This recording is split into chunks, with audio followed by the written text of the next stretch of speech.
सोचो, एक ऐसी जगह जहां वक्त रुक जाता है, जहां रोशनी खुद गुम हो जाती है, और फिर भी वही जगह नई सृष्टि का गर्भ बन सकती है। क्या ब्लैक होल्स सिर्फ अंतिम अंधकार हैं या युगास के रीसेट बटन्स? मैं आज तुम्हें दो भाषाओं में कहानी सुनाऊंगा, एक आज के एस्ट्रोफिजिक्स की और दूसरी प्राचीन दर्शन की। दोनों अलग रास्ते हैं, पर दोनों एक ही शिखर की ओर इशारा करते दिखेंगे। पहले कॉस्मोस। 2019 में दुनिया ने पहली बार एक ब्लैक होल का शैडो देखा, एक ऐसा द्रव्य केंद्र जिसका वजन सूरज से हजारों गुना ज्यादा है। पूरी धरती को जोड़कर बनाए गए टेलीस्कोप ने यह चित्र पकड़ा। कुछ सालों बाद हमारी अपनी गैलेक्सी के बीच का ब्लैक होल भी दिखाया गया, सैजिटेरियस ए स्टार। उसका वजन करोड़ों सूरज जितना है। ये तस्वीरें ने हमें ये दिखाया कि जो कुछ हम सिर्फ कल्पना करते थे, अब आंखों से देखा जा सकता है। ब्लैक होल के किनारे को इवेंट होराइजन कहते हैं। उसके पार वापस आने का कोई रास्ता नहीं, और इस सीमा पर एक अजीब नियम चलता है। ब्लैक होल की एंट्रोपी उसके अंदर की वॉल्यूम से नहीं, उसके बाहर की सरफेस एरिया से नापती है। मतलब जो कुछ भी घटा उसका हिसाब सीमा पर लिखा गया। प्राचीन ग्रंथों ने कहा, जब कुछ भी नहीं था, न सत था न असत था, तब भी कुछ था, एक मध्य बिंदु, एक बाउंड्री, जहां से सब कुछ आता है और जहां सब कुछ लौट जाता है। दर्शन कहता है, जो कुछ जन्म लेता है उसका मूल वही है जहां से सब कुछ उत्पन्न होता है और जहां सब कुछ लय होता है। फिजिक्स में हम कोलैप्स देखते हैं, दर्शन में हम प्रलय देखते हैं। दोनों में एक ही चलन है, कोलैप्स, रीसेट, रीबर्थ। साइंस कहती है ब्लैक होल्स धीरे धीरे एक प्रकाश छोड़ते हैं, हॉकिंग रेडिएशन, बहुत धीमी ठंडी आग। इस रेडिएशन से उनका मास घटता रहता है। असंख्य समय के बाद वो इवेपोरेट भी हो सकते हैं। मतलब अंत में अंधकार भी अपने आप पिघलता है। कुछ सोचते हैं कि ब्लैक होल के पार एक नई दुनिया हो सकती है, शायद एक नई कहानी, एक नया यूनिवर्स। अगर कोलैप्स से नई कहानी जन्म लेती हो तो अंत और गर्भ एक ही बिंदु हो गए। शैव दर्शन कहता है, सीमित ज्ञान भी कभी कभी बंधन है। जब हम अपने कल्पनाओं और माप यंत्रों में ही बंधे रहते हैं, हम सत्य से दूर हो जाते हैं। और जब जानकारी का शोर शांत होता है, तब शून्यता की दृष्टि उभर आती है। ब्लैक होल की बाउंड्री पर भी तो वही होता है। ज्योमेट्री, समय, कारण संबंध सब टूटने लगता है। तंत्र कहता है, दो सांसों के बीच जो मध्य क्षण है उसमें प्रविष्ट हो। जो इन बिटवीन है वही द्वार है।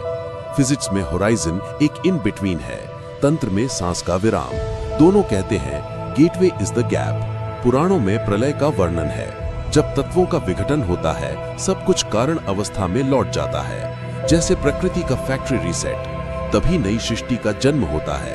यह cyclic cosmology, rise fall reset, युगास चक्र का हृदय है। साइंस बोलती है इंफॉर्मेशन गुम नहीं होती, सरफेस पर लिखी जाती है। एंट्रोपी बढ़कर भी नई नियम की ओर संकेत करती है। रेडिएशन अंत में अंधकार को भी समाप्त करता है। दर्शन बोलता है मध्य ही रहस्य है। एक ही अधिष्ठान से उद्गम, स्थिति, लय होता है और मध्य ही मुक्ति का द्वार है। एक कहानी, जब समुद्र मंथन हुआ था, अमृत से पहले विष निकला था। सब देवता पीछे हट गए। तब शिव ने उस विष को अपने कंठ में रोक लिया, नीलकंठ बने। ब्लैक होल भी वैसा ही है, सब कुछ अपने अंदर खींच लेता है, विष को ग्रहण करता है और उसी के बाद नई सृष्टि के लिए मैदान तैयार होता है। इवेंट होराइजन टेलीस्कोप की तस्वीरों में जो रिंग दिखता है वो रोशनी का अंतिम ऑर्बिट है। गैस लाइट स्पीड के करीब गति से घूमती है, टाइम धीमा हो जाता है, फ्रीक्वेंसी लाल हो जाती है और हम एक छाया देखते हैं, जैसे तांडव की आग के आसपास घूमती चिंगारियां। युग दर्शन कोलैप्स को पाप नहीं, प्रोसेस मानता है। जब कली अपने शिखर पर आता है, सभ्यता इवेंट होराइजन क्रॉस करती है। वहां से वापसी नहीं, पूरा लय ही अगले सत्य का जन्म द्वार बनाता है। फिजिक्स और दर्शन दोनों कहते हैं the only way out is through. एक मंत्र गूंजता है, पूर्णम अदः पूर्णमिदम। पूर्ण से ही पूर्ण निकलता है, फिर भी पूर्ण ही रहता है। क्या ब्लैक होल का नथिंग भी पूर्णता के द्वार का रहस्य है?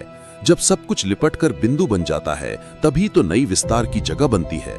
मैं ये नहीं कह रहा कि साइंस और शास्त्र एक ही चीज हैं। मैं सिर्फ ये कह रहा हूं कि जब हम सत्य को छूने की कोशिश करते हैं, कभी टेलीस्कोप से, कभी तपस्या से, हमें एक ही नक्शा मिलता है, कोलैप्स, बाउंड्री, रीबर्थ।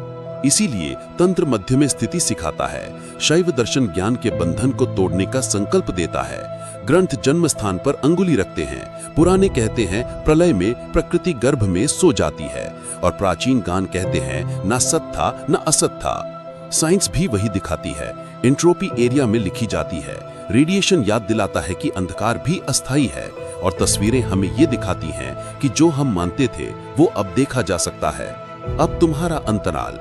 हर जीवन में एक समय आता है जब पुराने नक्षत्र गिरते हैं। परिचय, रिश्ते, विचार सब कोलैप्स करते हैं। डर लगता है, पर शास्त्र कहते हैं डर से पहले द्वार होता है, और फिजिक्स कहती है डार्कनेस के बाद डॉन लिखा हुआ है। याद रखो, शिव सिर्फ डिस्ट्रॉयर नहीं, शिव रीसेट करता है। तांडव में जो गिरता है, अनुग्रह में वही फिर से उठता है। कभी कभी तुम्हारे जीवन का शिव तुम्हारा ब्रेकअप होता है, तुम्हारा फेलियर होता है, तुम्हारा कोलैप्स होता है। वो अंतिम नहीं, वो तुम्हारे युगा का रीसेट बटन है। ब्लैक होल की तरह अंदर सब कुछ समेट लो और मध्य के उस पल में जन्म लो, क्योंकि अंत ही आरंभ है। मिलते हैं अगली वीडियो में। राधे राधे।